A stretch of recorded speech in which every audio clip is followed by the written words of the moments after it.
¿Cómo lo llevamos? Ya bien, ¿no? Ya va quedando poco. Ya pensando un poco en el veranito, ¿no? Bueno, os voy a hablar sobre el último tema. Ya no os doy más la lata hasta el curso que viene. Y vamos a hacer una introducción sobre el tema de neumática, para que entendáis cómo funcionan aparatos como este, que funcionan con aire, y cómo podemos conseguir que haya circuitos, máquinas que funcionen tanto con aire como con fluidos, como con líquidos, circuitos hidráulicos y neumáticos. Y bueno, espero que os sirva de ayuda y a ver qué tal.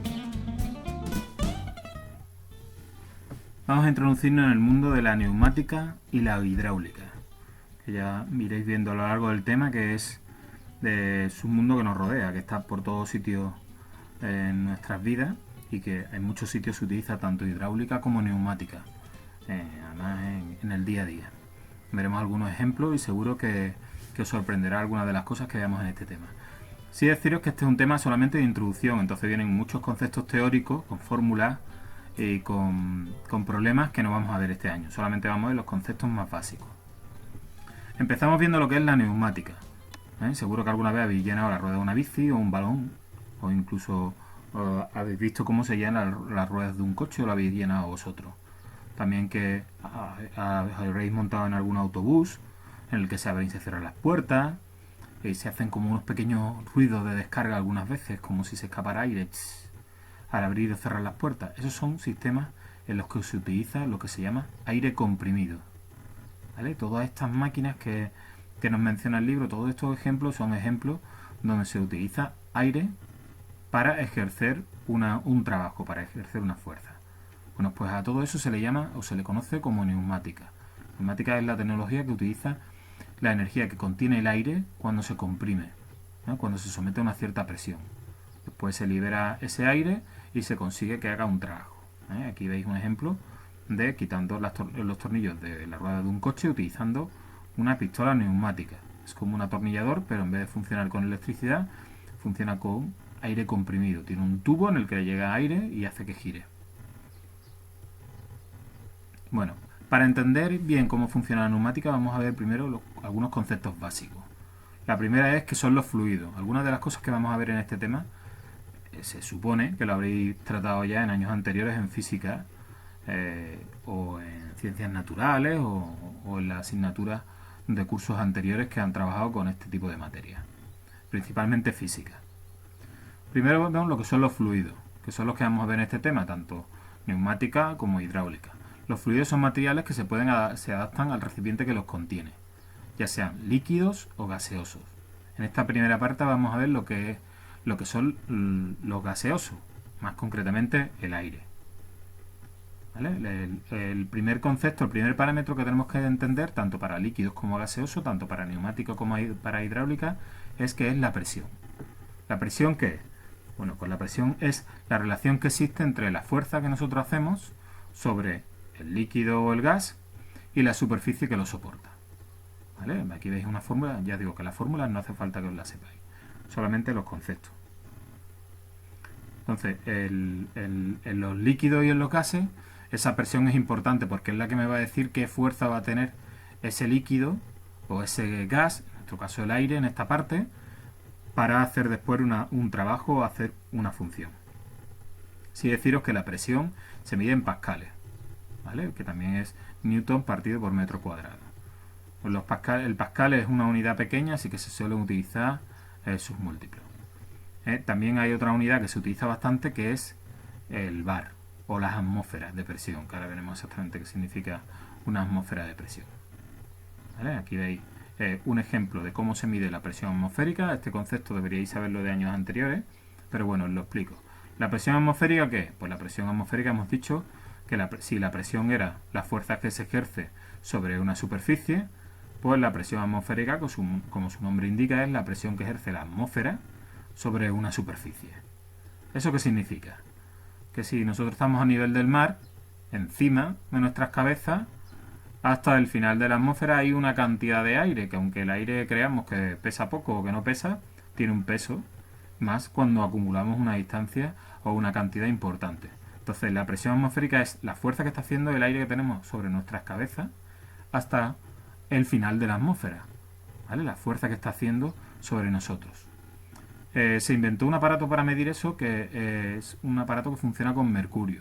Medidor de presión atmosférica que funciona con mercurio, que es lo que consiste, tenemos un recipiente como veis aquí, se llena de mercurio. Como sabéis, el mercurio es uno de los dos únicos metales que está en estado líquido a temperatura ambiente, y por la presión que ejerce el aire, ese mercurio va a tender a subir por dentro de un tubito, como un tubo de ensayo, en el que tiene una serie de marcas.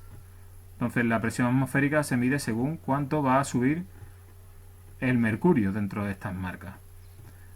Una presión de una atmósfera, es decir, si estamos a nivel del mar, siempre en condiciones ideales, sería capaz de hacer que el mercurio dentro de este tubito subiera 760 milímetros. ¿Vale? Subiría, pues tenemos 75 centímetros más o menos aquí de altura de altura del mercurio. Bueno, pues esta presión atmosférica hay que tenerla en cuenta, porque si vamos a estar trabajando con el aire y comprimiendo el aire, hay que tener en cuenta que ya el aire de por sí, a nivel del mar, está comprimido. Es decir, que no es lo mismo la presión que ejerce la atmósfera cuando estamos a nivel del mar, cuando estamos en la playa, que si nos subimos a una montaña. Ahí tenemos menos cantidad de aire por encima, con lo cual la presión atmosférica ahí es menor, es más baja. Seguimos viendo conceptos relacionados con la neumática. El primero es saber exactamente el concepto de aire comprimido. Pues evidentemente aire es una mezcla de gases. Como sabéis, la atmósfera no solamente tiene oxígeno, nitrógeno, argón y otros gases. Incluso, pues dependiendo de dónde estemos, tenemos una proporción de gases de un tipo o de otro. Incluso la contaminación también influye. Pero bueno, en definitiva, aire es lo que contiene la atmósfera. Y cuando hablamos de aire comprimido es que cogemos ese aire y lo sometemos a una presión para disminuir su tamaño, su volumen. Eso hace que acumule una cantidad de energía que después la podemos utilizar para soltarla y aprovecharla. Aquí veis un ejemplo en el dibujo que aparece aquí a la derecha. Veis como tenemos un recipiente en el que está lleno de aire. Ahí veis las bolitas esas representarían a las moléculas de aire. Tengo un émbolo, si lo presiono y comprimo el aire, pues ese aire comprimido tiene cierta fuerza, porque intentará después recuperar otra vez su volumen si lo suelto. Y esa recuperación es la que podemos aprovechar para realizar después algún trabajo, algún mecanismo, lo podemos conectar ahí, o alguna energía, lo que queramos hacer, lo podemos aprovechar para otras cosas. ¿Vale? Se comporta como si fuera un muelle. Para entender un poco cómo funciona la presión, hay dos tipos de presiones que se llaman presión absoluta y presión relativa. Bueno, aquí el libro se enrolla bastante, metiendo los conceptos, también con números, con cifras relativas. Eso no es importante en este curso, solamente que sepamos cuál es el concepto de presión absoluta y presión relativa, que es muy fácil. ¿La presión relativa qué es? Pues si comprimimos, como hemos dicho, metemos el aire en un recipiente y nosotros mismos lo comprimimos, que esto después ya veréis que se hace con un aparato que se llama compresor, pues estamos haciendo una fuerza, estamos sometiendo ese aire a una presión para que cambie su volumen. Esa sería la presión relativa. Pero bien, este aire que estamos cogiendo de la atmósfera, si lo estamos cogiendo a nivel del mar, ya tiene una presión atmosférica. ¿Veis que aquí nos pone el libro que es variable? Porque no es lo mismo si cojo el aire que voy a comprimir después a nivel del mar que si lo cojo estando encima de una montaña a 3.000 metros de altura. No tiene la misma presión, porque su presión atmosférica es distinta. Con lo cual la presión absoluta, la resultante, es la que me va a hacer el aparato que me comprima el aire, sumándole la presión atmosférica del sitio donde estoy. Es decir, que si utilizo un compresor de aire en una playa, no va a tener la misma fuerza, no va a conseguir la misma presión que si lo utilizo a 3.000 metros de altura. Las presiones van a ser distintas, porque en la playa ya el aire ya está sometido a más presión. ¿Vale? Porque tengo la presión de una atmósfera. A mayor altura, menor presión atmosférica. Otra de las cosas que hay que tener en cuenta, que son de sentido común, es la relación que hay entre la presión y el volumen. Hay materiales que no cambian de volumen cuando se presionan. Los sólidos, por ejemplo, pues no cambian. La mayor parte no cambian. Hay algunos que son un poco más flexibles, pero no cambian. Normalmente no cambian su volumen. Y los líquidos tampoco. apenas cambian su volumen, el cambio que tienen es despreciable, como se suele decir, es decir, que cambian muy poco. Pero sin embargo los gases sí que cambian su volumen cuando se presionan. Dependiendo del gas que utilicemos se cambiará más o menos. Todos, al incrementar su presión, el volumen se reduce. Es decir, si yo comprimo un gas, va a ocupar menos espacio. Por ejemplo, si doblo el valor de la presión, pues el volumen del gas se reduce a la mitad. Está directamente relacionado. Igual que al contrario, si reduzco la presión, pues el gas aumenta, porque los fluidos, entre ellos el gas, tiende a ocupar todo el espacio de su recipiente. Es decir, si meto una cantidad de aire dentro de una botella de 1,5 litros, el aire se va a expandir para ocupar ese 1,5 litros, pero si cojo el mismo aire y lo meto en una botella más pequeña, se va a comprimir, va a reducir su tamaño, pero también va a ocupar el recipiente. Otra cosa es la relación entre el volumen y la temperatura, que también es importante. Cuando cogemos un gas, como el aire, y lo comprimimos o lo expandimos, también va a depender de la temperatura. Es decir, el gas, el aire, si incrementamos la temperatura, es decir, cuanto mayor temperatura hay, mayor volumen ocupa, más espacio ocupa. Y cuando disminuye la temperatura, pues se reduce el tamaño, se reduce el volumen que ocupa. Esto está directamente relacionado, es por sentido común. El aire caliente siempre va a ocupar más espacio que el aire frío, aunque tengamos la misma cantidad de aire. Pero las moléculas del gas se mueven y ocupan más espacio. Bueno, el libro también nos resalta o nos repasa lo que son las leyes de los gases. Y la ecuación de los gases es perfecta. Esto no lo vamos a trabajar, que como os he dicho, este tema no vamos a trabajar temas de problemas ni fórmulas, porque es para trabajarlo más de forma práctica. Y además estos son conceptos que son más propios de la asignatura de física que de tecnología, aunque en tecnología se aplican, pero se aplican de forma más práctica. Así que esta parte no la vamos a ver este año. Vamos a ver ahora lo que son los componentes o las partes que tienen los circuitos neumáticos.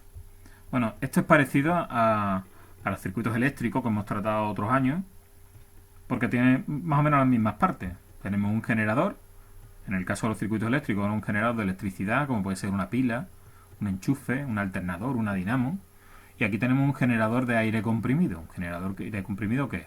Pues es un aparato, un dispositivo, que lo que hace es que coge el aire de la atmósfera, aquí veis un ejemplo, y lo mete a presión en un depósito, lo comprime.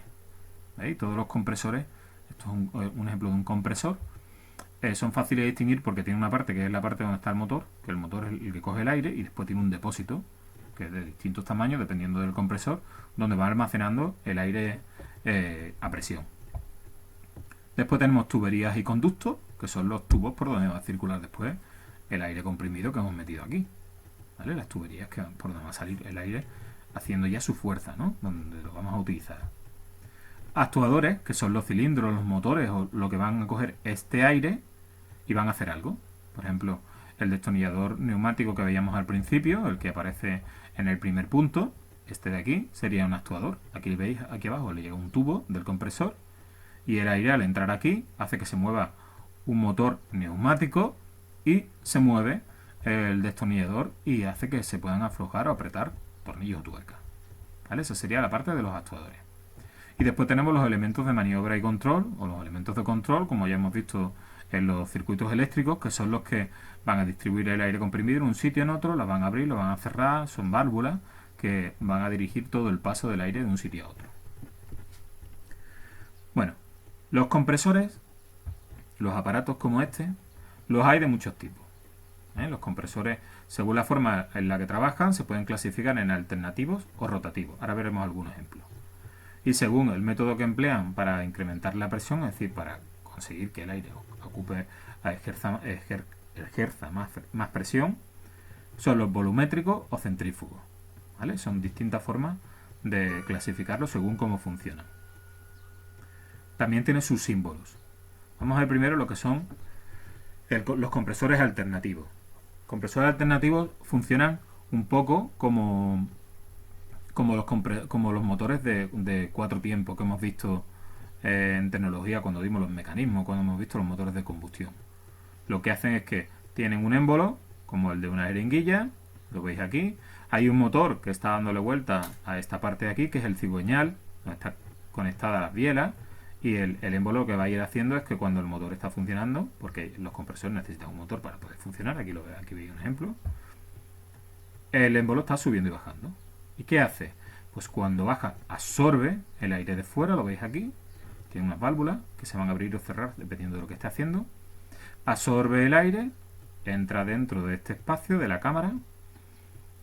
Como esto va a seguir dando vuelta, el conjunto biela-manivela, ¿vale? En este sentido, pues lo que hace es que en el instante siguiente sube, lo comprime el aire, porque ya está cerrada las válvulas, comprime el aire, y cuando está comprimido, abre esta válvula, que sería este último paso, y expulsa ese aire que está comprimido y lo mete dentro del depósito. Aquí veis un esquema del funcionamiento del aire. Aquí veis, por ejemplo, en este caso es de 2 cilindros. El aire entra por aquí, este cilindro lo comprime un poco, cuando está comprimido lo deja pasar por aquí, por un enfriador, porque acordaros que, como hemos dicho antes, si el aire lo comprimo, se calienta.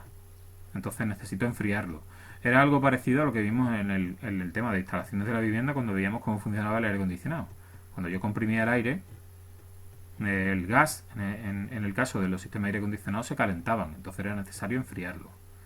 ¿Vale? Entonces en este caso, pues comprimo en esta primera parte, comprimo el aire, ese aire caliente pasa por aquí, que es un enfriador, que lo único que es una rejilla normalmente para que le dé el aire y suelte parte del calor, entra en el segundo cilindro y vuelve a hacer lo mismo que el primero, lo vuelve a comprimir otra vez y lo mete directamente dentro de lo que es el depósito de aire comprimido. Ya veis que hay una serie de símbolos como las válvulas, que tienen también unos sistemas para eliminar la humedad del aire, porque en el aire también hay vapor de agua y eso hay que quitarlo. ¿Vale? Este sería el caso de los compresores alternativos. Aquí veis bueno, algunos de los símbolos que se utilizan para representar los componentes neumáticos son estos que aparecen aquí. Este sería el símbolo de un compresor neumático básico. Este es un compresor neumático accionado con un motor. Como ya he explicado antes, los compresores necesitan algo que les proporcione movimiento, en este caso es un motor. Y esta es otra representación que simplifica lo que son los compresores. Son distintas formas de representar los compresores cuando se hace un esquema neumático. Esto vamos a ver que es igual que con los esquemas eléctricos, pues hay una serie de símbolos que representan a cada una de las partes. Bueno, otro de los compresores que existen, que es un compresor volumétrico y rotativo, es decir, que va a ir cambiando el volumen y que funciona dando vueltas, girando, son los compresores de paleta. La forma más fácil de entenderlo es mediante este dibujo que aparece aquí. Tenemos la entrada de aire atmosférico por aquí y ahora tenemos un hueco, un cilindro, la cámara, digamos, la cámara donde se va a comprimir, que lo que hace es que tiene una rueda, esa rueda tiene una serie de ranuras, las veis aquí, y tienen unas láminas que se le llaman paletas, que encajan en esa ranura, y que por la rotación de esta rueda, de este cilindro, por la fuerza centrífuga, esas van a tender a ir hacia afuera y a ir rozando por las paredes, ¿vale? De tal manera que como el cilindro no está en el centro de la cámara, sino que está en un lateral, conforme esto vaya girando, ¿qué va a ir pasando? Pues que, si os fijáis, la cámara por donde entra el aire entraría por aquí, la cámara primero tiene un tamaño, pero después se va reduciendo, ¿veis? Hasta ser mínima. Entonces, ¿qué va a pasar? Que el aire que entra aquí se va a ir comprimiendo, porque el espacio se va a ir reduciendo, se va a ir comprimiendo, hasta que llega aquí, que es donde adquiere su máxima presión. Y de ahí sale hacia lo que es el depósito donde se guarda ese aire de presión o directamente para utilizarlo. ¿Vale? Aquí veis otro ejemplo. Se llama rotor de paletas, o compresor de paletas. Y después hay otro compresor que se llama tipo ROT. El tipo ROT son también volumétricos y rotativos. ¿Qué hace? Pues que tiene dos, veis aquí como si fueran dos hélices que están perfectamente engranadas una con la otra, como si fueran engranajes de los que hemos visto en temas de mecanismos y demás, en las que el aire entra por aquí, esto está girando, giran una en sentido contrario a la otra, y lo que hace es que el aire, al entrar, lo va pasando por los distintos laterales, ¿veis? Este por aquí, aquí sería su cámara de compresión, y este por aquí, que como tiene varias posiciones, pues lo que hace es que se va comprimiendo el aire, porque se va reduciendo la cámara que lo ocupa hasta que sale por este lateral ya comprimido, ¿vale? Este se llama tipo roto. Y bueno, de los tres, el que más se utiliza es el de este tipo, el alternativo, ¿vale? Son los que más se utilizan, los más comunes. Y después los de paleta. Este tipo rod se utiliza solamente en maquinaria más específica. Bueno, dentro de un circuito neumático también muchas veces se hace necesario acondicionar el aire comprimido, antes de comprimirlo o después de haberlo comprimido.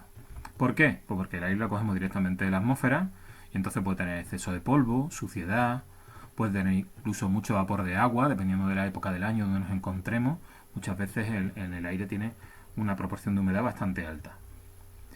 Después también es importante regular la temperatura. Muchas veces el aire, si estamos en una zona de calor, ¿qué pasa con el aire caliente? Que hemos dicho que ocupa más espacio. Significa que si lo cogemos, lo comprimimos y lo metemos dentro de un depósito, ese aire, que ya estaba caliente, cuando se enfríe, va a ocupar menos espacio, con lo cual va a tener menos presión, va a perder presión. Así que muchas veces es importante enfriar ese aire antes de poderlo comprimir o meterlo dentro de un depósito. Para eso se utiliza una serie de elementos dentro de un circuito neumático. Uno de ellos, el más común, es el filtro. Un filtro pues no es más que una malla por donde pasa el aire y las partículas más gruesas se quedan pegadas a ese filtro o bien se decantan y caen al fondo del depósito, donde después se extraen cada cierto tiempo pues mediante un sistema de limpieza.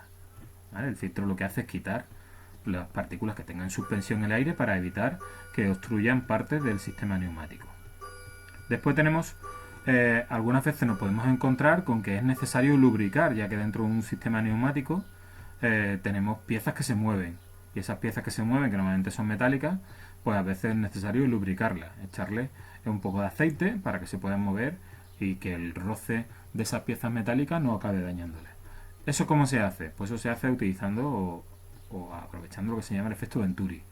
El efecto Venturi es el que nos dice que si hacemos pasar una cantidad de aire por un espacio muy pequeño, como baja la presión del aire en una zona de baja presión, porque estamos haciendo que el aire pase por un espacio más pequeño, es capaz de absorber otro líquido. Esto es lo que el sistema que utilizan, por ejemplo, los aerosoles.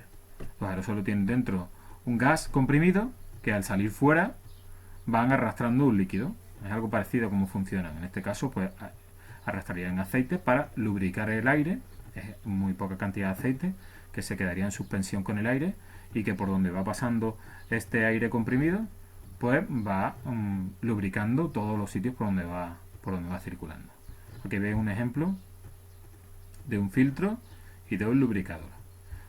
Los sistemas de aire comprimido suelen tener también un regulador. El regulador lo que hace es regular la presión del aire. De aquí me va a llegar el aire comprimido y yo mediante este aparato, que tiene una rueda y un manómetro, el manómetro me va a decir la presión a la que está llegando el aire comprimido aquí, pues yo puedo regularlo para que en la salida tenga más o menos fuerza ese aire, más o menos presión ese aire.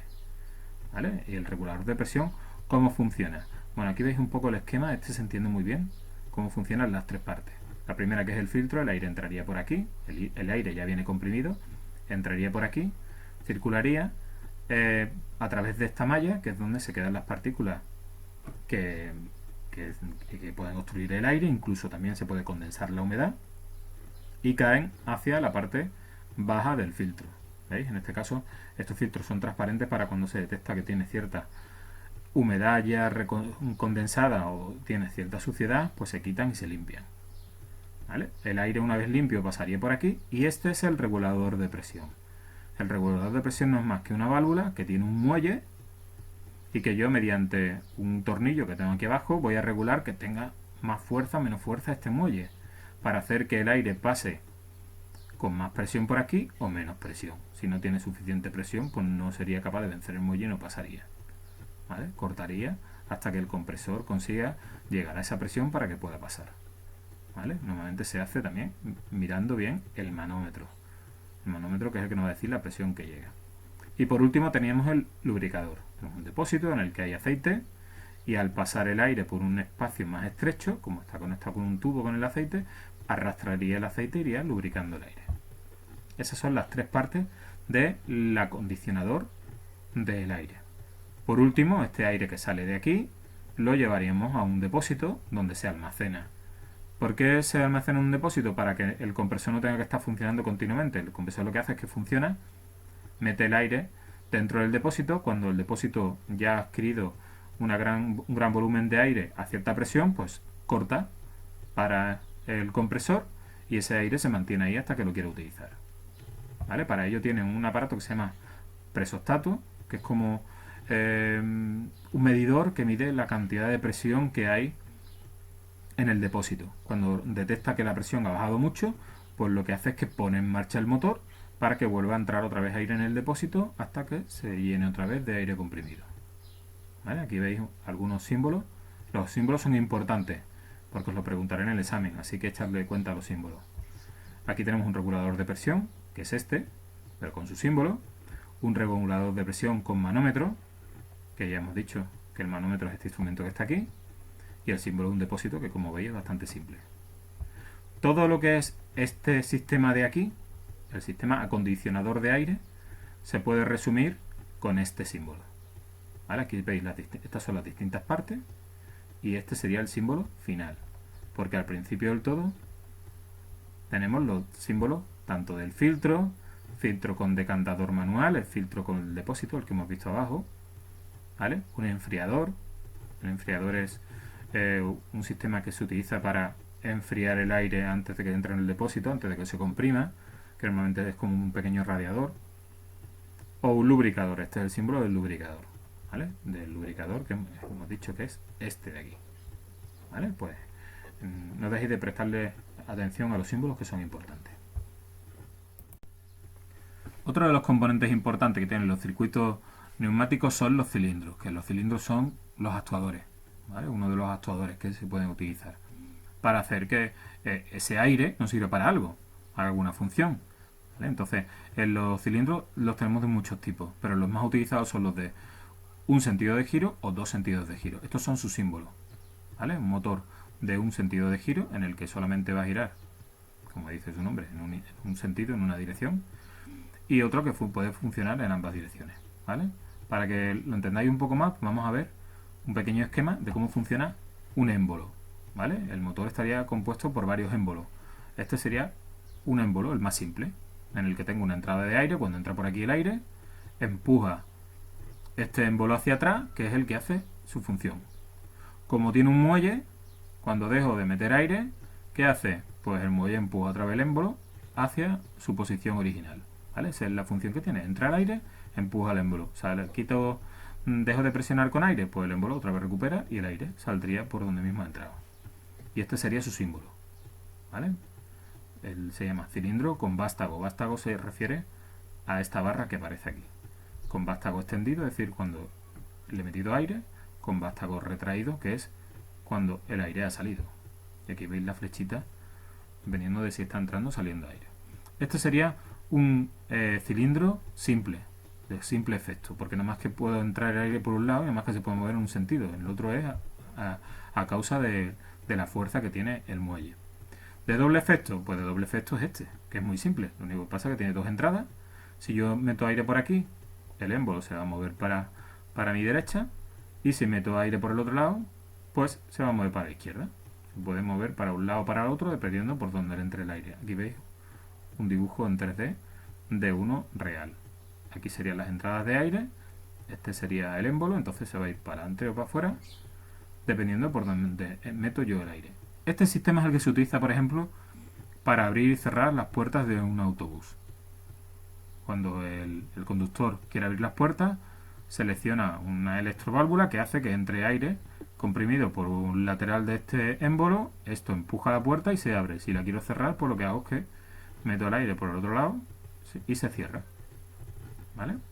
Como os he repetido antes, no vamos a ver ni problemas ni fórmula, así que esta parte nos la podemos saltar. Aquí vamos a ver y resumir, porque el libro aquí es muy extenso, nosotros solamente vamos a tener conceptos básicos de lo que son sistemas o elementos de mando y control. Para los elementos de mando y control tenemos las válvulas, que son las que son como los grifos que van a hacer que el aire comprimido vaya por un sitio o vaya por otro. Entonces tenemos de tres tipos distintos. Direccionales, que lo que van a hacer es dirigir el aire para que vaya hacia un conducto o vaya hacia otro. De control de caudal, que es controlar la cantidad de aire. Y de control de presión, que es la cantidad de presión, la fuerza con que va ese aire.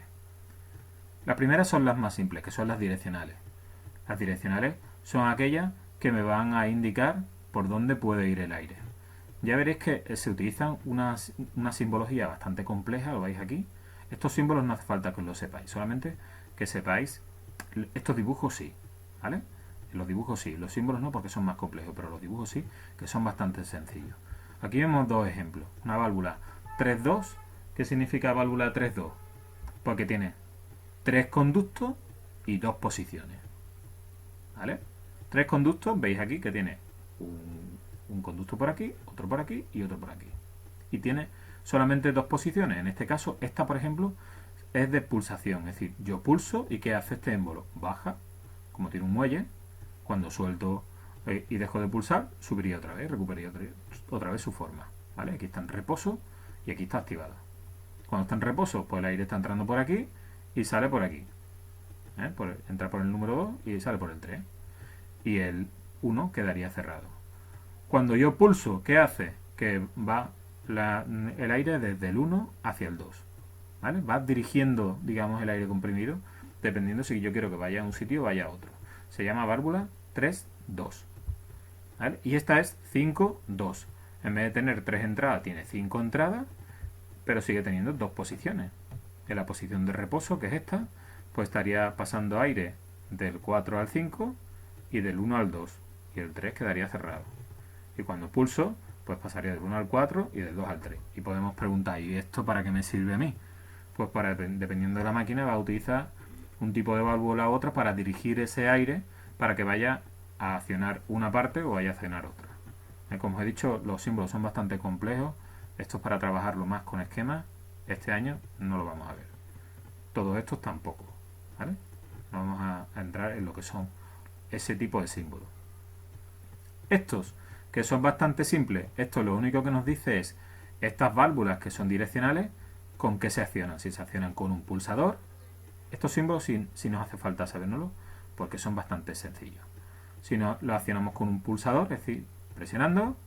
Si lo accionamos con un pulsador con enclavamiento significa que yo lo puedo pulsar y después clic, ponerle aquí un clic para que se quede cogido. Pulsador con palanca, ¿veis? Que accionaría la palanca hacia adelante o hacia atrás y el vástago entraría o saldría y me haría la función. Con un pedal, con un rodillo, este es otro tipo de rodillo, neumático, es decir, que esté accionado a su vez por otro sistema neumático, o con un solenoide, que el solenoide es cuando utilizo una bobina como la de un electroimán, como la que utilizaban los relés. De manera que yo le meto electricidad y esto lo activa. ¿Vale? Aquí creo que más para arriba veíamos un ejemplo. Este es una válvula en el que podemos ver que tiene un rodillo, en el que yo lo acciono y el aire entraría por aquí, por el 1 o por el 2. ¿Vale? Y tiene otra salida, debería entrar otra salida para que, ¿ve? Porque es una válvula 3-2, significa que tiene 2 posiciones y que tiene 3 salidas. Aquí tiene 2 entradas y tendrá otra por el otro lado, ¿vale? Para que el aire pueda circular por un lado o por otro. ¿Cómo la acciono yo? Con este rodillo. Es decir, este sería un tipo de válvula direccional de rodillo, que sería este símbolo de aquí, ¿vale? Esta sí no la tenemos que saber porque son simples, nada más que saber el principio de la válvula, porque las válvulas después por dentro no nos importa cómo funcionen, solamente cómo se accionan. El otro grupo de válvulas, o el otro tipo de válvulas, son las válvulas de control de caudal, las que me va a controlar la cantidad de aire que va a circular por el conducto. Aquí tenemos la primera, que es una válvula unidireccional. Unidireccional significa que solamente va a controlar el flujo de aire cuando el aire circula en sentido contrario no lo controla. ¿Veis? Por ejemplo, aquí ahora estaría entrando el aire por aquí, pasa a través del muelle, como tiene cierta presión, el muelle está empujando una bola que evita que el aire salga por este conducto, tiene que coger obligatoriamente por aquí arriba. Entonces, dependiendo si este tornillo está más abajo o más arriba, va a dejar pasar más cantidad de aire o menos cantidad de aire. Actúa como un grifo. Entonces me va a controlar el caudal de aire que está pasando por aquí. Si el aire circula al contrario, ¿qué pasa? Que al circular al contrario, aunque el tornillo esté cerrado, el aire empujaría la bola y pasaría a través de este conducto de aquí abajo, no pasaría por arriba. Con lo cual no estaría controlando lo que es el aire cuando circula en ese sentido, solamente lo controla, en este caso, en el dibujo, de izquierda a derecha, de derecha a izquierda no. ¿Vale? Esas son las que son unidireccionales, porque solamente lo controla en un sentido. Este es un ejemplo de un regulador bidireccional, porque lo controla en los dos sentidos. Da igual que el aire vaya por aquí, que vaya al contrario. Este tornillo va a hacer que el paso que haya entre un conducto y el otro se estreche o sea grande, va a hacer que pase más o menos cantidad de aire. Funciona como un grifo, en realidad. Da igual en el sentido en el que venga el aire. ¿Vale?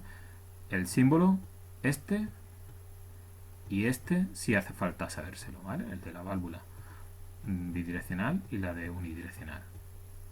Después tenemos otras válvulas que son las válvulas de presión, las que van a controlar la presión del circuito neumático. Estos símbolos no hace falta sabérselo ya, solamente los dibujo, ¿vale? Tenemos las válvulas limitadores de presión o de seguridad. Estas son muy importantes porque lo que tienen es un muelle con un tornillo en el que yo regulo la presión y dependiendo de si aprieto más o menos el tornillo, este muelle va a ejercer más o menos fuerza, de manera que cuando la presión aumenta demasiado, la suficiente como para empujar ese muelle, la válvula salta y deja salir el aire, para que no se produzca una explosión, una rotura o algo similar. Son válvulas de seguridad, para evitar que el aire se acumule en exceso con presión. Y después tenemos unas válvulas de secuencia, que son parecidas a las otras, pero incorporan una válvula aparte 3-2, ¿vale? Esto solamente, bueno, como veis aquí, solamente nos permite limitar la presión de trabajo cuando el cilindro tiene otro elemento más. Bueno, esta no hace falta que nos la sepamos, ¿vale? No hace falta que sepamos el funcionamiento porque es bastante complejo y el símbolo tampoco, ¿vale? Aquí veis ya que tenemos circuitos, pero todo esto son cosas para trabajar de forma práctica. Aquí verlo de forma teórica no tiene ningún sentido. Bueno, también tenemos unas válvulas que son de descarga rápida. ¿Para qué son las válvulas de descarga rápida? Que estas sí hace falta saberse el símbolo y el dibujo, ¿vale? Las de descarga rápida son las que se utilizan, como su nombre indica, para vaciar un volumen importante de aire comprimido o una cierta presión cuando se deja de ejercer fuerza, para que no se acumule la presión. Aquí veis cómo funciona. Entraría el aire por aquí, mientras está entrando con cierta presión, el aire pasaría por este circuito y saldría. En el momento que deja de entrar aire a presión, para que la presión no se vaya acumulando en otro sitio, cuando aquí no estoy ejerciendo ninguna presión, esto como si fuera un tapón de goma, al no estar ejerciendo ninguna presión, pero por aquí sí, empujaría estas aletas, empujaría la válvula, que la llevaría hasta el fondo, taparía para que el aire no vaya a salir por donde mismo ha entrado y saldría por este conducto que se quedaría libre. ¿Vale? Aquí lo veis.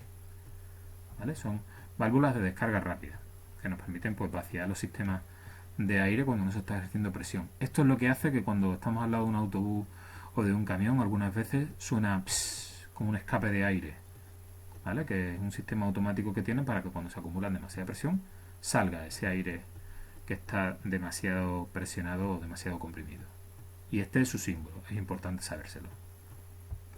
También tenemos válvulas antirretorno. Las válvulas antirretorno funcionan un poco como los tornos que hay al entrar en los supermercados, en el que solamente me va a dejar que circule en sentido contrario no. Cuando el aire entra por aquí empuja la bola y puede pasar a través del muelle hacia el otro lado. Pero si el aire viniera al contrario, la bola taparía el orificio y no podría circular. Solamente puede circular, en este caso, de la posición 2 a la 1, pero no al contrario. Aquí vamos a ver ahora lo que son las válvulas lógicas. Se dicen válvulas lógicas porque se parecen a las puertas lógicas que se utilizan en electrónica digital. Esa parte no la hemos trabajado este año, pero existe, para que lo sepáis.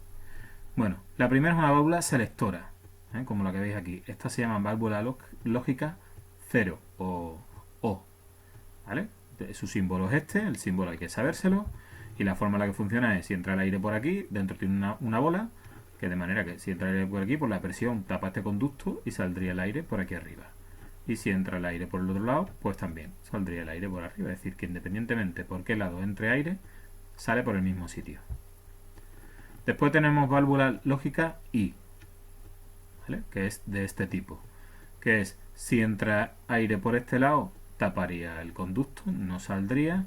Si entra aire por este lado, solamente pasaría lo mismo que por aquí, no saldría, y solamente sale si se ejerce la misma presión por un lado y por otro. Es decir, si tenemos la misma presión por izquierda y derecha, el aire recorrería por aquí, saldría por aquí arriba, ¿vale? Y su símbolo es este que aparece aquí. Bueno, a continuación vienen circuitos neumáticos. Los circuitos neumáticos, como los que vienen aquí en el libro, son circuitos muy simples, pero como os he hecho hincapié de que no hay que saber los símbolos, los circuitos neumáticos no los vamos a trabajar, ¿vale? Son circuitos muy simples en el que se ve cómo se acciona un émbolo con una válvula, pero que hay un montón distinto, ¿eh? Y aquí nos vienen algunos ejemplos, pero que no los vamos a trabajar. Así que esta parte nos la podemos saltar, ¿vale? Y el moldeo de piezas también nos lo podemos saltar. Nos iríamos ya directamente todo esto, los circuitos temporizados tampoco nos lo saltaríamos. Nos iríamos ya a las nociones básicas de circuitos hidráulicos. Bueno, hasta ahora hemos estado viendo lo que eran neumáticas y lo que eran el trabajar con aire comprimido, porque el aire es un fluido compresible.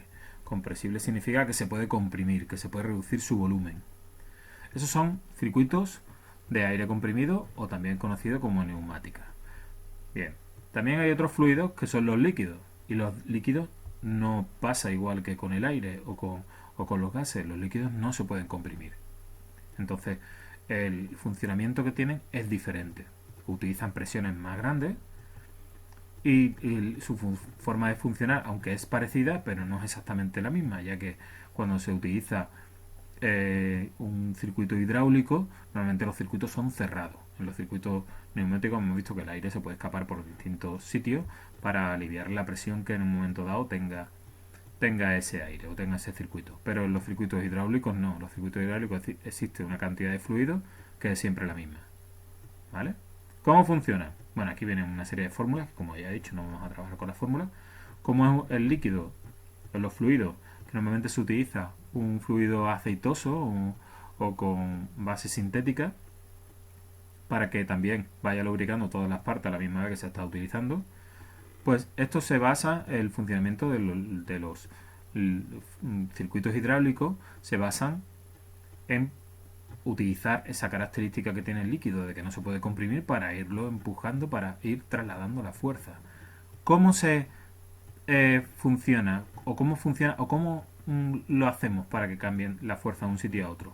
Pues pasa algo parecido como con los mecanismos, como con una bicicleta cuando ponemos una selección de marchas en los pedales o en la rueda trasera en los piñones de distintos tamaños, pues conseguimos aumentar la fuerza, ¿no? Pues si pasamos de un piñón muy pequeñito a uno muy grande, conseguimos aumentar la fuerza, aunque vaya más despacio, pero aumentamos la fuerza. Pues eso es lo que utilizan los sistemas hidráulicos. Aquí veis que tengo dos émbolos. Si yo presiono este émbolo, que tiene un tamaño muy pequeño, al presionar este émbolo, este fluido va a ir por este conducto hasta que llega al otro émbolo y este émbolo se va a levantar. Se va a levantar menos. La distancia recorrida va a ser menor, puesto que el volumen que hay aquí de líquido, si lo llevamos a esto, que es mucho más grande, el recorrido va a ser muy pequeño.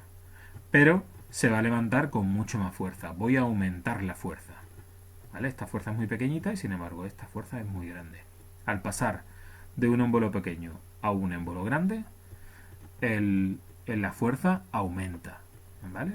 La distancia recorrida es más pequeña, pero la fuerza aumenta. Eso hace que se utilice mucho hay prensas hidráulicas y se utiliza en los brazos de excavadoras, por ejemplo, para el funcionamiento de las excavadoras, pues utilizan este sistema. Se utiliza muchísimo. Lo que pasa es que son circuitos que tienen una presión más alta. Hay que tener en cuenta las mismas cosas que tenemos que tener en cuenta con los circuitos neumáticos, que existe un caudal. No, el caudal es simplemente la cantidad de fluido que pasa en un tiempo determinado. La fórmula no hace falta sabérsela. Y después hay otra serie de relaciones como en la ecuación de la continuidad, el pasar de una superficie más grande a una superficie pequeña, cómo influye, pero esto no lo vamos a ver, ¿vale? Todo lo que son el tema de fórmulas y demás no lo vamos a ver. Veríamos ya lo que son los componentes, las partes que tiene un circuito hidráulico. ¿Qué partes tiene? Pues parecida a los del circuito neumático y parecida a los circuitos eléctricos. Tiene una bomba que lo que va a hacer es coger el fluido y empujarlo, comprimirlo para empujarlo. Bueno, comprimirlo no, empujarlo, porque no se puede comprimir como ya os he dicho, ¿vale? Dependiendo con la fuerza con que lo empuje, con que intente comprimirlo, pues ese fluido va a tener más o menos presión, ¿vale? Ya he dicho que la presión en los circuitos hidráulicos es mayor que en los neumáticos.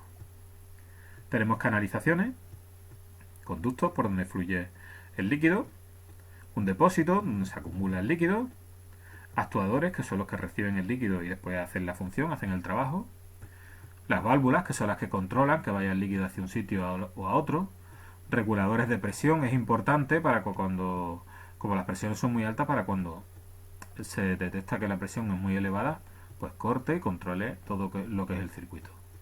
Y después también se utilizan filtros para evitar las impurezas que puedan tener los líquidos e influyan en su funcionamiento. Bueno, ejemplo básico de un circuito hidráulico, los frenos de un coche. Los frenos de un coche, yo piso el pedal del coche y estoy empujando un líquido. Sería este el ejemplo. Imaginaros que tengo aquí el pedal de freno del coche, yo empujo el líquido va por una serie de tubos hasta que llega a las pinzas de freno, en la que al actuar frenaría lo que es la rueda. En medio aquí tendríamos el depósito, tendríamos la bomba de freno, que es la que va a hacer que se empuje ese líquido y todo eso. Pero vamos, sería el ejemplo más cercano que podemos tener, ¿vale?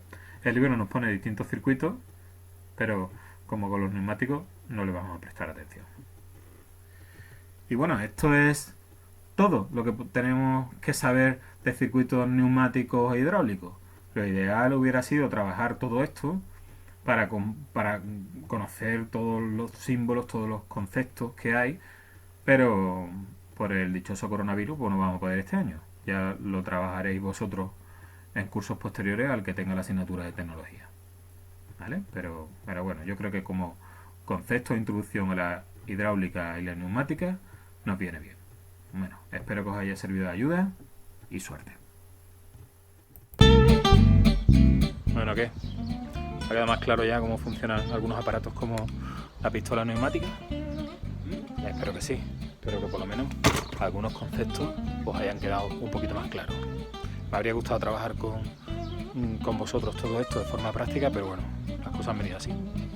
Bueno, pues ya os libráis de mí con suerte, para los restos, si termináis este curso bien. Y si no, bueno, si no os veo en verano, buen verano.